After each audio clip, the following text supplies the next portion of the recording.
I'm 28 years old, and I never thought I'd be sitting in a police station showing detectives x-rays of my shattered arm, explaining how my own brother did this to me on purpose. But here I am, and this is how it happened. My brother Tyler is 31, and we've never had a great relationship. Growing up, he was the golden child, the athlete, the popular one, the kid who could do no wrong in our parents' eyes. I was the quiet one, the bookish one, the one who needed to toughen up according to Dad.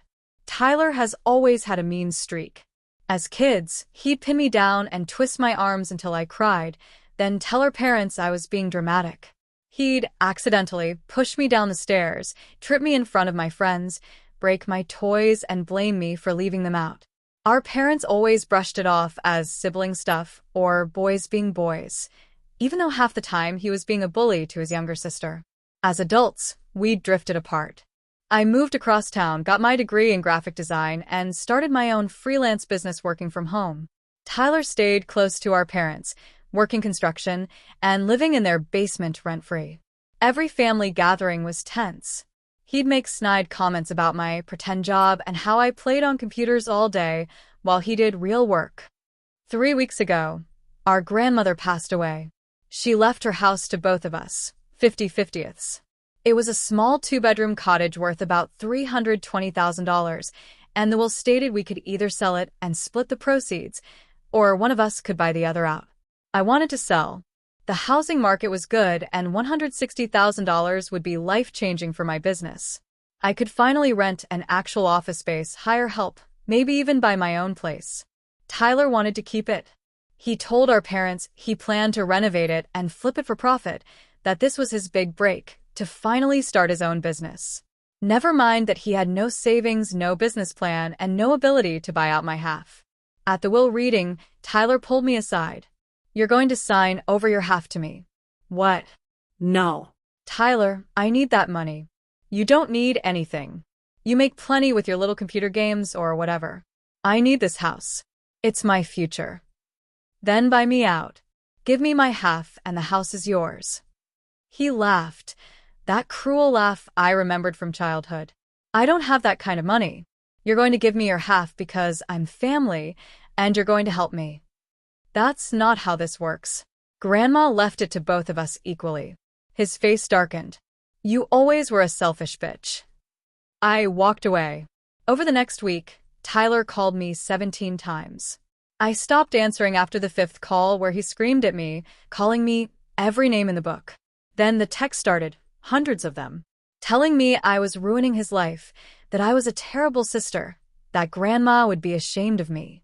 Our parents got involved. Mom called crying, saying I was tearing the family apart. Dad told me I was being unreasonable and should just help my brother out. When I explained that $160,000 was my inheritance too, Dad said, "You don't need it as much as Tyler does. He's struggling." "He's 31 years old living in your basement rent-free," I countered. "Maybe he should get his own place first." That didn't go over well. 2 weeks after the will reading, my parents invited me to Sunday dinner. I almost didn't go, but Mom said, "Please, honey, let's just have one nice family meal. No talk about the house, I promise." That should have been my first red flag. I arrived at 5 p.m. Tyler's truck was in the driveway. Great.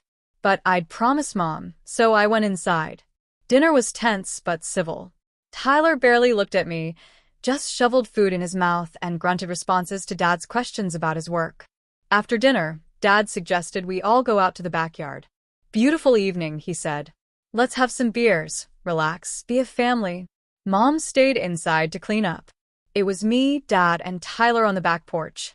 Dad handed us beers, and we sat in awkward silence for a few minutes. Then Dad started.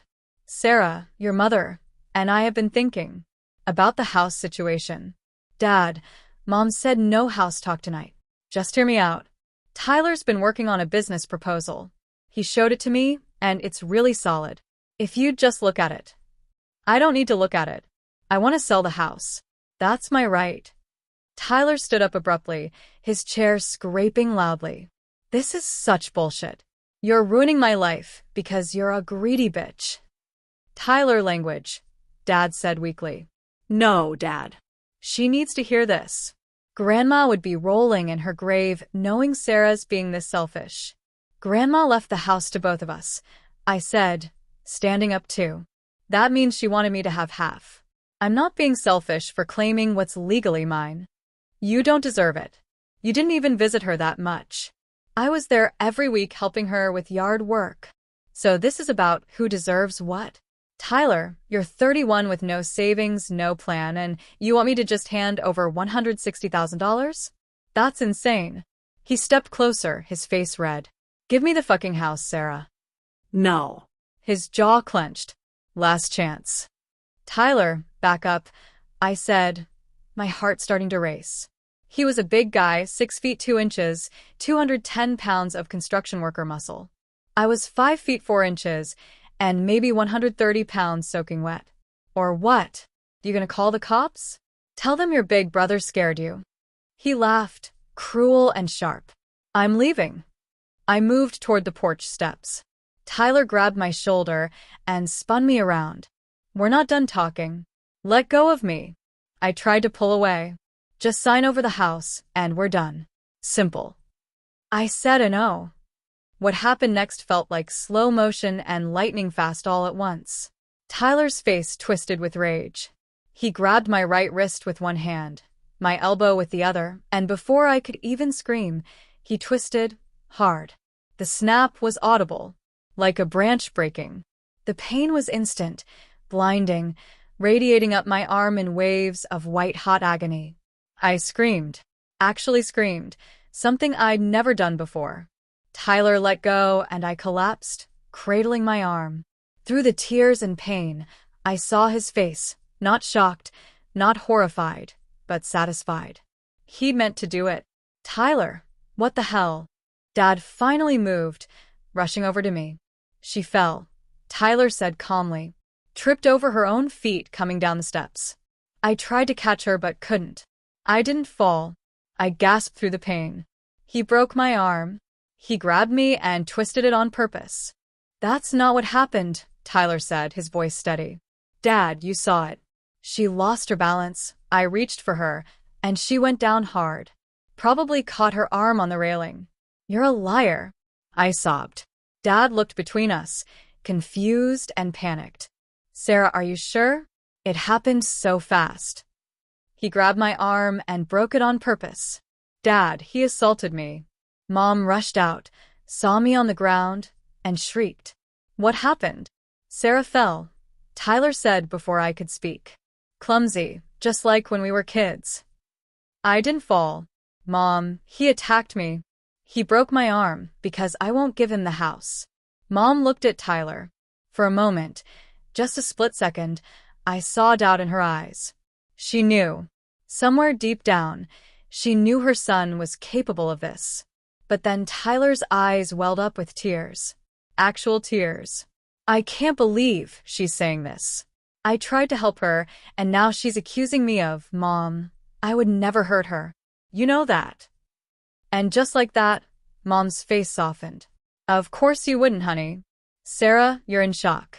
Let's get you to the hospital. The ER was a nightmare. My arm was grotesquely swollen, bent at an unnatural angle. The intake nurse took one look and rushed me back for x-rays. The x-ray tech was a young guy named Marcus who made small talk while positioning my arm. Every movement was agony. So, what happened? My brother broke it on purpose. His hands paused. I'm sorry. My brother grabbed my arm and twisted it until it snapped. Then he told everyone I fell. Marcus's expression changed. That's assault. I know. Did you tell the doctors? Not yet. My parents are out there saying I fell. No one believes me. He was quiet for a moment, taking the x-rays from multiple angles. Then he said quietly, these images will tell the story. This kind of break, we call it a spiral fracture. It happens from twisting force, not from falling. If you fell and caught yourself, you'd have a different fracture pattern. This is consistent with someone grabbing and twisting your arm. Hope flickered through the pain. Really? Really. And I'm going to make sure the doctor knows that. I'm also going to recommend they document this as a potential assault. That's standard protocol for suspicious injuries. 20 minutes later, a doctor came in, Dr. Chun, according to her badge. She was middle-aged, with kind eyes that turned sharp when she looked at my x-rays. Sarah, I'm Dr. Chun. I've reviewed your images. You have a severe spiral fracture of your right radius and ulna, both bones in your forearm. You're going to need surgery to set this properly with plates and screws. Okay, I whispered. The x-ray tech noted some concerns about how this injury occurred. Your mother said you fell down porch steps, but this fracture pattern is inconsistent with a fall. This is a twisting injury. Can you tell me what really happened? The tears came again. My brother grabbed my arm and twisted it until it broke. We were arguing about our grandmother's house. He wanted me to sign over my inheritance, and when I refused, he attacked me. Then he told my parents I fell, and they believed him. Dr. Chen's expression hardened. I'm going to document this exactly as you've told me. I'm also required by law to report this to the police as suspected domestic violence. Do you consent to that? Yes. God, yes, please. She squeezed my good hand. You're doing the right thing. I'm also going to have our social worker come talk to you before surgery, and we're going to take photographs of your injuries for evidence. Your arm, and any other marks. My parents were shocked when 2 police officers showed up at the hospital. Even more shocked when Dr. Chen refused to let them in my room, citing patient privacy and safety concerns. The officers took my statement. I told them everything: the inheritance dispute, the threats, Tyler's history of violence, and exactly how he'd broken my arm. They photographed my injuries, took copies of my x-rays, and Dr. Chen's detailed medical report that stated definitively, injury pattern consistent with intentional twisting force, inconsistent with patient's reported fall mechanism. Then they went to talk to Tyler. According to the officers who came back later, Tyler stuck to his story at first. I'd fallen. He tried to help. I was making false accusations because of our inheritance dispute. He even cried again, playing the concerned brother. But then they showed him the x-rays, explained what a spiral fracture was, told him that medical evidence contradicted his version of events, asked him why, if he'd tried to catch me, his fingerprints would be on my arm in a gripping pattern, not a catching pattern. That's when Tyler's story started to fall apart.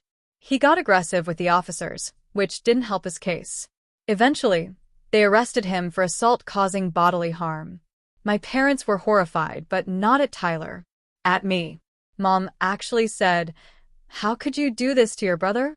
You're going to ruin his life over an accident."